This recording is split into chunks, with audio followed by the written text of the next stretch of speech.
This original WSRE presentation is made possible by viewers like you. Thank you.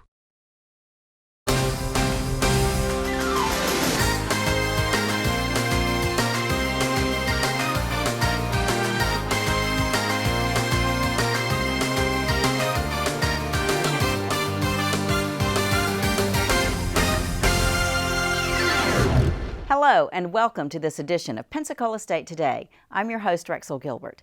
Coming up on today's program, we will talk about Innovation Coast. It's a partnership between Pensacola State College and local businesses designed to grow the high-tech industry, meet the needs of the high-tech industry with local talent. We'll also talk about the Limitless Campaign for PSC's visual arts. It's exciting for the students, for the college, and for the community. And we will meet two instructors at PSC who have been recognized for excellence in the classroom. On the past several editions of Pensacola State Today, we have been discussing Pensacola State College's partnerships with various businesses and organizations in the community, and we're going to continue along that line today.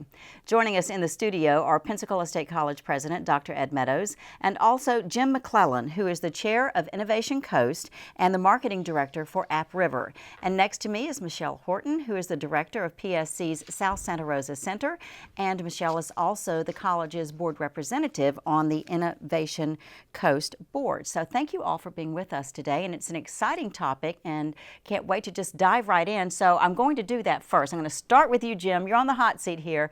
Talk to us about Innovation Coast. What is it? Innovation Coast is a group of technology companies and related organizations who have joined together to sort of help create a technology hub here in the Pensacola area, hoping to expand to include more counties as well. But it was launched with the recognition that we needed to create an identity for the technology community in Pensacola. And we needed to do that in order to attract talent, to attract new companies, and to sort of grow all the businesses that are here. What are the workforce needs as far as like technology that have been identified? Well, they run the gamut. You can look at IHMC and see that they're looking for robotics engineers and top research scientists. From App River's perspective, we need developers. Other technology companies they have different needs, but they're all similar in nature.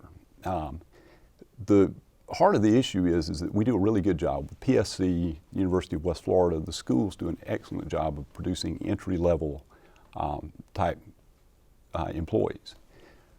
What gets hard is when you have to recruit outside of Pensacola and you have to go to Austin, Boston, the Silicon Valley, and try to attract the 5-year, 10-year veteran employee.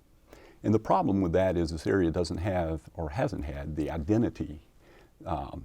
Someone who's in Austin, for example, would say, well, I don't know about Pensacola. That looks like a good job, but if I go there, what else is there?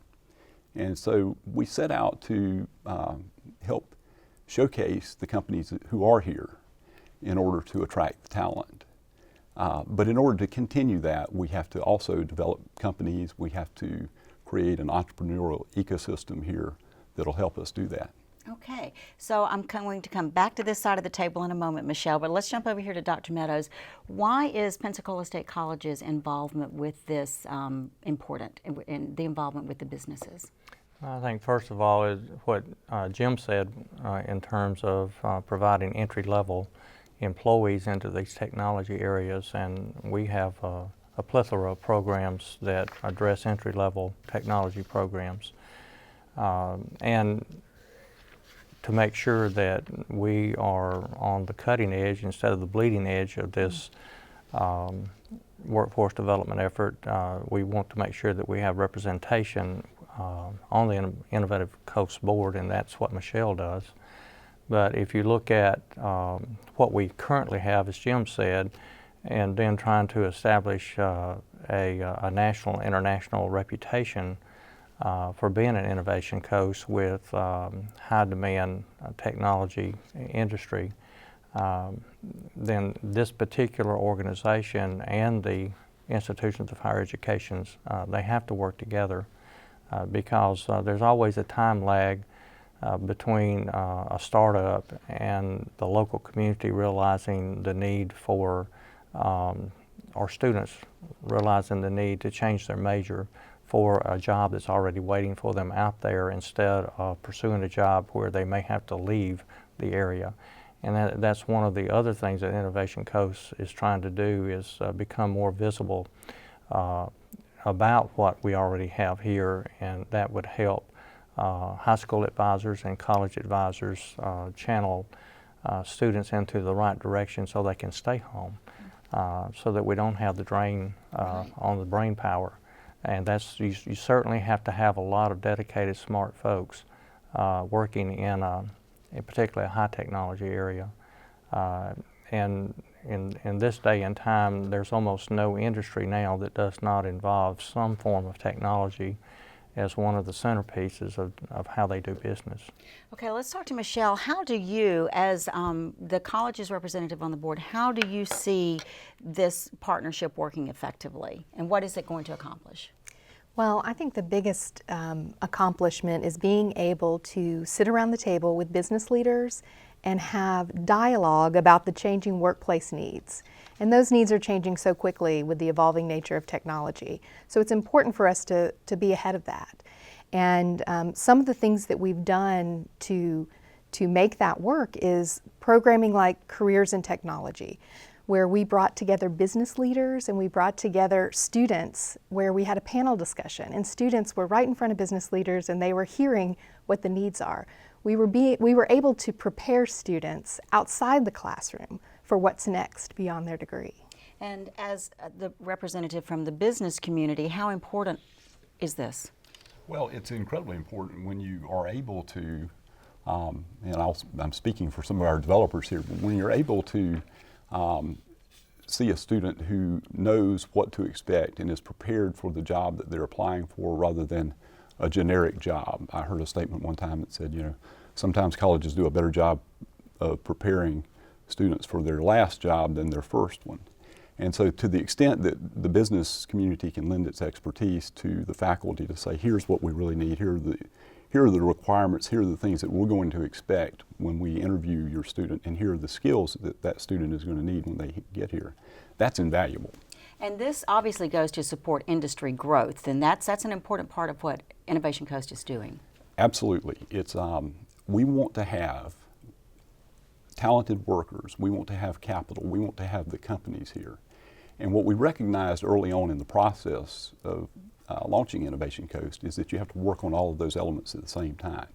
If you have talented students coming out of the schools, like PSC, University of West Florida, you're going to have entrepreneurs come out of there. And so, and I work for Joel Smith and Mike Murdoch, who founded AppRiver, two guys in a spam filter. It's now a global company.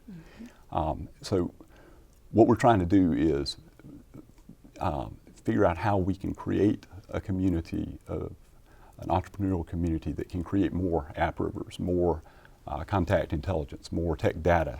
And we believe that we have those right here. We just have to keep them, and we have to give them the opportunity to grow and expand.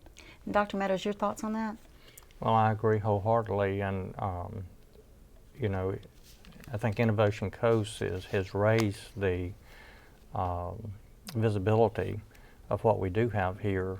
They had a competition not too long ago where the winner was a $100,000 recipient to help grow their business. And who was the winner? That was Iris, Intelligent Retinal. And that is a prime example of an entrepreneurial company that started in the partnership with the Chamber of Commerce and Pensacola State with our innovation incubator downtown. Now, Michelle, you're on the front lines there at the South Santa Rosa Center. You see these students. What are you seeing? We keep hearing the word entrepreneurship. Do you see a lot of that on your campus and the students who are really gravitating towards We do that? see a lot of students who are interested in either starting their own business or being a business major or being in the technology industry. So it really ties hand in hand with our partnership with Innovation Coast and understanding how to meet those needs. If we can support entrepreneurialism in this area and we can support industry growth, then our students are better prepared once they leave us. So I know that there will be students who are watching this program right now going, oh, that's for me, or businesses that are watching, that's for me. How does someone get involved with this? And would you be the one to answer that, Jim?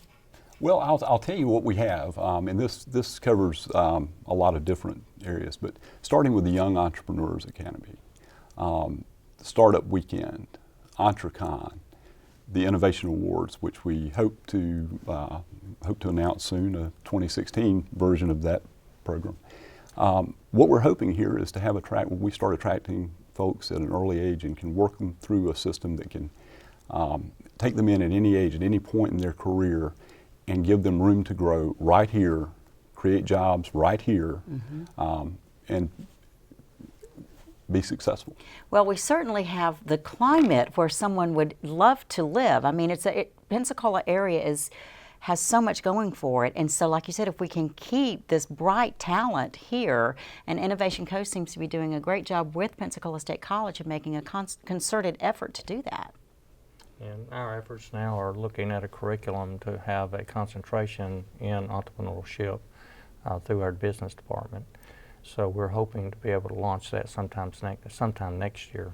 And speaking of curriculum, the new degree in cybersecurity has its ties to Innovation Coast. It certainly does, and Upriver and other companies involved in Innovation Coast were consulted with regarding the need for cybersecurity, and so we are launching that this summer, a baccalaureate degree with 19 stackable certifications, national recognized stackable certifications that will help our people stay here and compete for the emerging jobs that are resulting as a result of Northwest Florida's interest in this being a cybersecurity hub of the nation, where we have a trained workforce and emerging companies and growing companies in cybersecurity. Okay, and so Michelle, as a member on this board, the college's representative, it's becoming really clear as we talk that there's a lot of hand-in-glove information that's being shared, and you guys really do work together. We do, and not only, with my serving on the board, but also with faculty members, with students, and we have the opportunity to share information and experiences. I think the best thing is that our faculty members are oftentimes in a position where they can meet other business leaders and they can learn, how to better serve their students in their classrooms. And Jim, as a member of the high-tech technology industry in the Pensacola area, how excited are you about Innovation Coast and the work that's being done with that and the work with the college?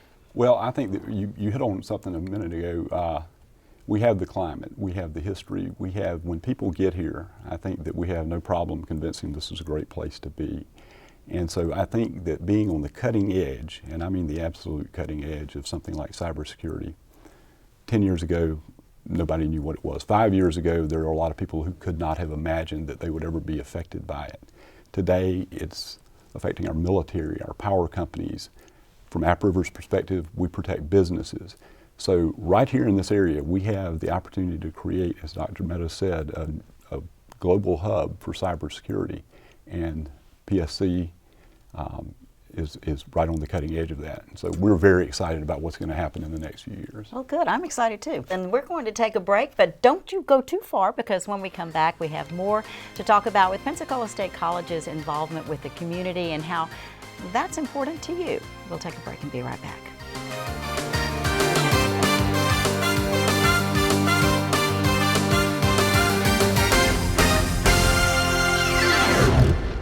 Welcome back. Pensacola State College is well known for its visual arts program, and we're going to talk a little bit about that in this segment. Dr. Meadows remains in the studio with me, and joining us now is Erin West, who is the PSC Foundation Executive Director, and welcome. Thank you. All right, let's start with you first, Dr. Meadows. Anna Lamar Switzer Center, very well known, and lots of people look forward to seeing what is going to be there as each season progresses. What's going on with plans for expansion there? Well, through a $1 million gift from the 3 families that have been involved with Anna Lamar Switzer Center for years and years now, we were able to begin the planning, and we're actually in the middle of a campaign that Mr. West will talk about in just a moment. But we have received the funding to establish about 11,000 square foot art gallery. It would be called the Charles W. Lamar Studio, but this will be a accreditable art museum for the college and a multi-purpose area that will allow us to have even larger art shows, lecture series, and always use and be able to use the facility for other kinds of venues that are not only related to visual arts but in other areas as well. So we're really excited about the churning of dirt to get ready to start construction of this facility. That's great, and so many people in the community are also looking forward to that. Let's talk a little bit about the visual arts program. What programs fall under that umbrella? Well, there are a lot of programs that are in the visual arts, but I would assume that everyone knows about the pottery and the partnership with Manna Food, but probably our visual art and the digital media, which includes photography and graphic design, where we have a baccalaureate degree in graphic design. Those are the three major areas that most people know about. But we also teach jewelry making, and we also have some specialty areas within that. We've expanded into glass blowing. That's not on site at this time, but certainly we are teaching classes in glass blowing, which is a rare art form, and you see it in very few areas on display. But we do have a major center for youth in glass blowing that is downtown in the Seville area. Okay. But I would say that what we're aiming for with this accreditable art expansion would be to become a regionally recognized art center with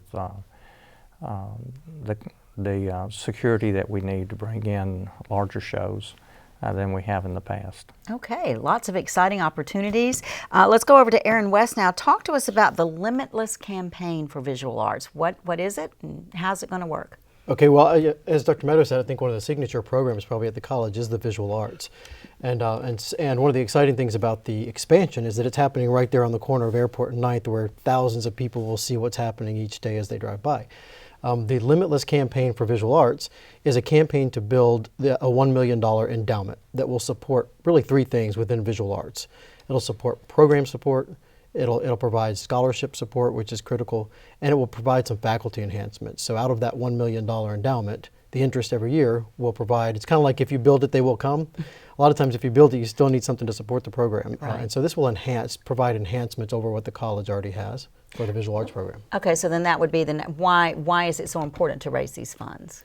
Well, I think at the end of last year, the enrollment at visual arts had increased like 142% since the last time that some enhancement or expansion to the building was done. So that shows the critical nature of visual arts programs to communities. I think every great community has a great arts community built in with it, and so it's important. It's important for enrollment. It's important for recruitment to build the facility, but also then to provide the endowment because it supports the program, which is in that facility. It's not always about what's outside. It's about what's inside, and this really supports and enhances what the college is able to do on the inside. Okay, Erin's used the word community 2 or 3 times just in that one bit of our conversation, and I'll toss it up to either one of you. How is the community becoming involved in this, or can the community become involved in this? Well, certainly the whole aim of the campaign is to give the community an opportunity to become even more involved. And of course, the Anna Society has been in existence for many, many years, and we have a large following there that support the visual arts at Pensacola State. But in terms of this campaign, I'll turn it back over to Mr. West to talk about some of the specifics of what we've started with the campaign. And when you do that, Erin, also, would you mind just explaining to us, for those who may not know, what is an endowment as you're making this explanation? Sure, and let's start with that. That's the easy part. An endowment is just a fund of dollars that individuals give. They give that, we never spend it, we invest it, and then we use the interest every year to fund what their requests are, what their criteria is. This effort, this $1 million endowment effort, is being really led by community. It's being led by community and business leaders. We have a leadership group that's together, being led by the Switzer brothers that are all included and involved from the beginning of this. So not only is it community dollars that are coming in, but it's led by community and business individuals.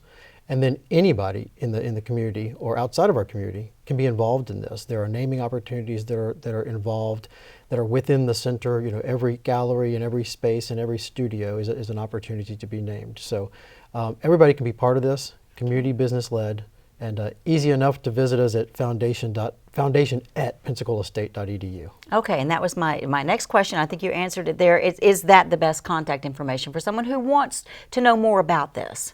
Well, they can call us as well. We have some people that are deep into this, know all the answers of it, and if we don't, Chris Lynn and Vivian Spencer over at the gallery do.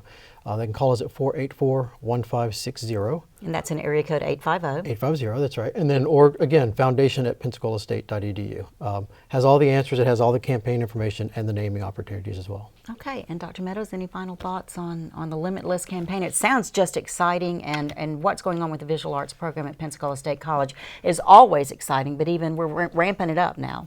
Well, I think the greatest excitement, other than the community's excitement and those that have a love for visual arts, are the actual students that are currently enrolled that realize something really major is beginning to happen with the visual arts.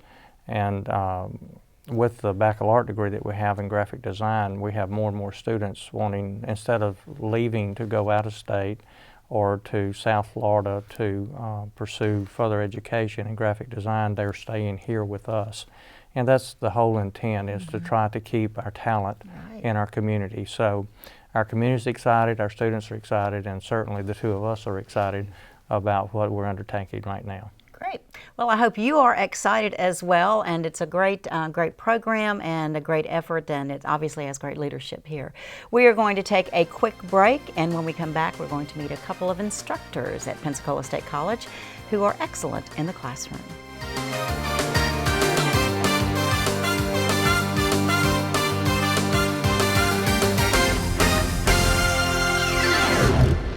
Pensacola State College has a plethora of excellent instructors.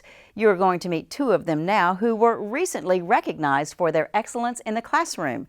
Their names are Mary Winter and John Turner.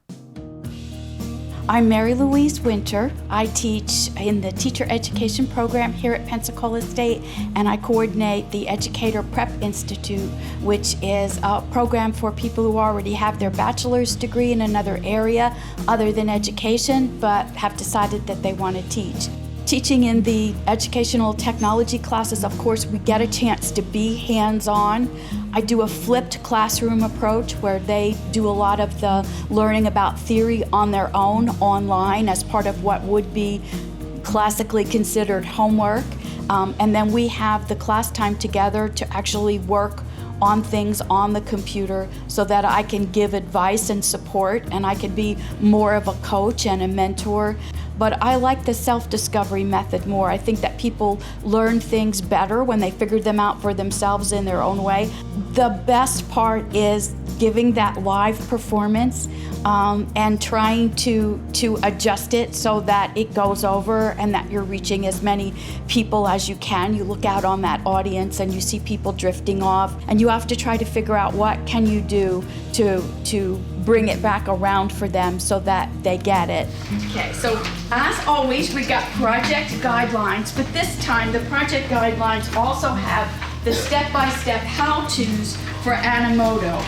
My generation, the teacher was that authority figure, was that fountain of all knowledge. If the teacher didn't know it, then it couldn't be known. But I think technology has changed all that. Now the teacher needs to teach students how to find information, retrieve it, manage it. So I think that teaching is much more user-friendly, if you will. I think it's much more joyous. I think you're allowed to say, I don't know that, but I'm gonna find out and share it with you next time. Or, well, let's all go find that out and then share it with each other next time. I think that every teacher, especially here at the college, is an advisor, whether they realize it or not.